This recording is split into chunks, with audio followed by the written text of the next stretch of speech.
Are you a C2 level English speaker who is feeling a little bit stuck and a bit stagnant with your language learning? My name is Sarah and I'm an English teacher and language anxiety coach.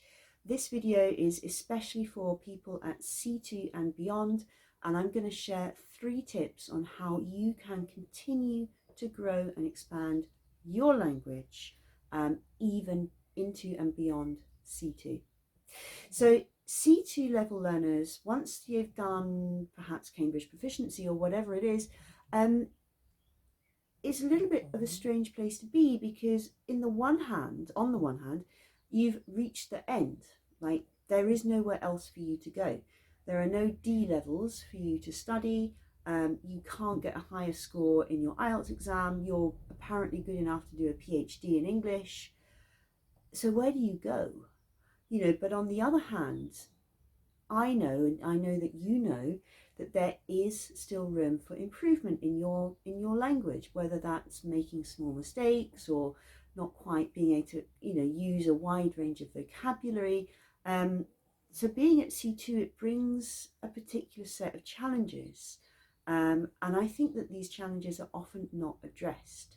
So many teachers dislike working with learners at this level. I've heard teachers say things like, well, they just don't make enough mistakes, I don't know what to do with them. And I think that's strange, but okay. There are no course books for you, there's no exam to work for, so it can feel, I think, a little bit unstructured. So yeah, I'm going to share 3 tips with you for how you can continue to grow and expand. Now, the first tip is one that I give to learners at every level anyway, but once you are at C2 and beyond, it really becomes essential if you want to continue to grow your English. And that is that you must be doing a lot of extensive reading and extensive listening. And not only that, but by this level, because you are so good at reading and listening, you need to be challenging yourself to read and listen to topics or genres that usually you wouldn't. So to give you an example, I had a student once who, she was a very good reader and she loved to read The Guardian. Fantastic. And one day we started reading a novel, and she found reading the novel very challenging because she wasn't used to that kind of writing. Now, this is important because this student had some great vocabulary because they read The Guardian so much. But because the language in The Guardian is often quite formal, their speaking was also rather formal because the language they were learning was really language from newspaper articles.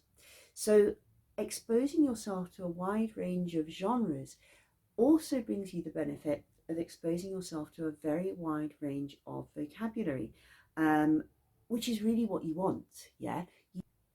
You need to be exposing yourself to a wide range of vocabulary and a wide range of grammar in multiple different styles, so that your mind can keep on absorbing language. Take phrasal verbs as an instance. Most learners, even at proficiency, really struggle with phrasal verbs and other forms of idiomatic language.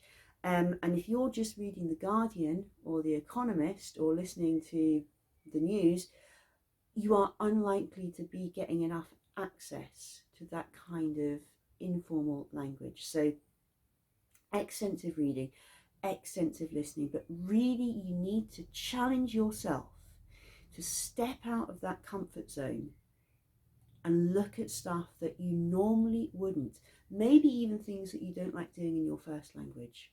Okay, so really you want to dig into that. What am I uncomfortable with? And then make yourself do it, because the best way to grow is to make yourself a little bit uncomfortable so you can break through that hurdle. Now, the second tip, okay, this is related to what I was saying before, and this is to develop that range of idiomatic and colloquial language. I was reading something the other day about, I can't remember what it was now, about language learners, and about how, by C2, you can actually do stuff that some native speakers cannot do. So for example, if you've done CPE proficiency exam, you know how to write a report, an article, a review, an essay. I bet you there are native English speakers who cannot do any of those things. And this is really important because people at C2 and beyond, sometimes they have this thing like, oh, I'm not as good as the native speakers and my English isn't as good and I'm not as natural and oh my God, this means I'm terrible. And I think it's really interesting to consider the fact that your English as a highly proficient non-native speaker, when compared to the English of a native speaker, is not worse, it's just different. Okay, I know English native speakers who probably would struggle to write an essay, whereas you probably know how to write an essay. Okay, the biggest difference for me between highly proficient non-native speaker and native speaker is in our use of idioms and colloquial phrases, and they are really tricky, as I'm sure you know, to find, learn and use. If your goal is to sound more natural, or if you live in an English speaking country and you're fed up with people asking you, where are you from? Learning more idiomatic language can really, really help. And I don't particularly mean idioms like it's raining cats and dogs. We don't really ever use that idiom. And so it's always a little bit strange when non-native speakers say, oh, it's raining cats and dogs, because it's an idiom which has actually fallen out of use. So you want to be looking for more contemporary idioms, things that we do actually use in our language. A really good example might be, oh, I haven't seen her in donkey's years. And that just means I haven't seen her for a really long time. So books, TV shows, the internet, all a really good way of finding new idioms, new bits of colloquial language. They're fun to learn, they're fun to use, and they will go a long way to making you sound more natural. And my third and final tip for proficiency students is to really facilitate small wins.